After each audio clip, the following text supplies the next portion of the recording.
introduce yourself and tell us about the coaching staff this year. Well, this year we got a couple of returning coaches. We got Coach Kendrick and Coach Cole, who worked with us last year. Coach Cole's doing the defense. Coach Kendrick is doing the offense. I'm the head coach, and then we also got Coach Phillips working with us as well. So, your first game was a success. Is that what you can expect all year? We expect to win every game. That is our expectation. Now, in order to do that, we have to work hard in practice every day. And so we expect the boys to continue to work hard. And if we do that, we expect to win every game. What is more important to you, academics and good behavior, or success on the field?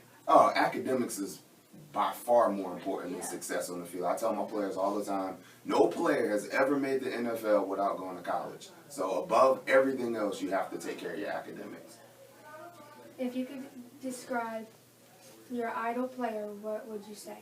My ideal player would be somebody who's a great student, very respectful, comes to practice on time, works hard, and performs during game time. Okay, thank you. Thank you. I know it breaks your heart. Move it and see it again and vote down corner. Yeah. I know it breaks your heart. When you see all this walking away, tears come down people's faces. Moved to a city in a broke down car. Yeah. And now I'm looking pretty in a hotel bar. But I love another woman. I know it breaks your heart. Moved to the city in a broke down car and 4 years no calls. Hi, I'm Lakia Brandenburg. I have a bachelor's in professional English, a master's in educational leadership, and over 5 years experience teaching middle school language arts. Today I'm going to show you some reading games for middle school stations. Now, stations are a very engaging way to get your students involved in learning, and it's actually one of the 3 preferred models for teaching. What I have here are some grammar stations, and these are games that I've created for my students to be very interactive with. And we're going to focus on subject-verb agreement.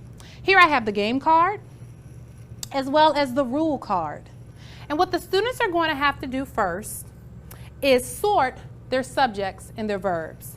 So I have some subjects that I created, and I also have some verbs. This is a subject, this is a subject.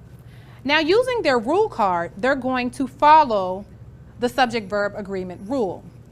The stickman represents the subject. So when I have one stickman, I add an S to my verb.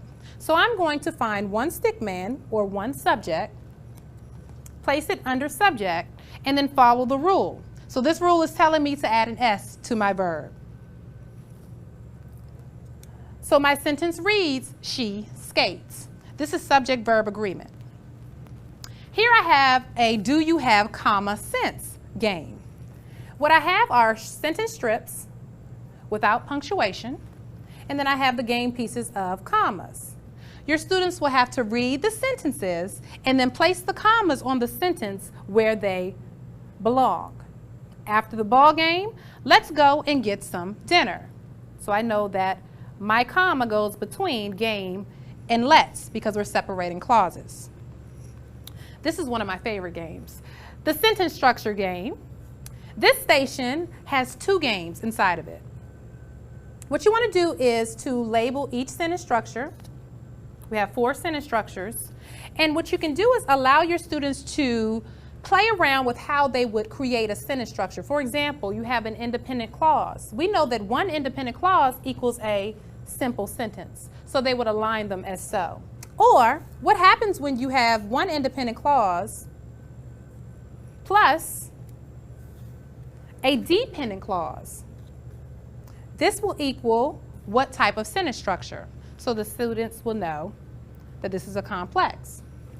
Another game you can play with the sentence structures is to provide the actual sentences and have your students to align the sentence structure with the correct sentence. For example, Dana Jones actively participates in ballet and dance. We know that this is an example of a simple sentence. Last but certainly not least, we have author's purpose. Now, this is not a grammar station, but this is a good game to play when teaching your students author's purpose. You want to find some very short passages or paragraphs, and this can be played with two students. Have that student to read, student A, for example, read the passage, and then student B has to identify what the author's purpose is. To add more to the game, you can have them also provide evidence that they've heard that supports why they selected that author's purpose. This is Lakia Brandenburg, and I just showed you some reading games for middle school stations.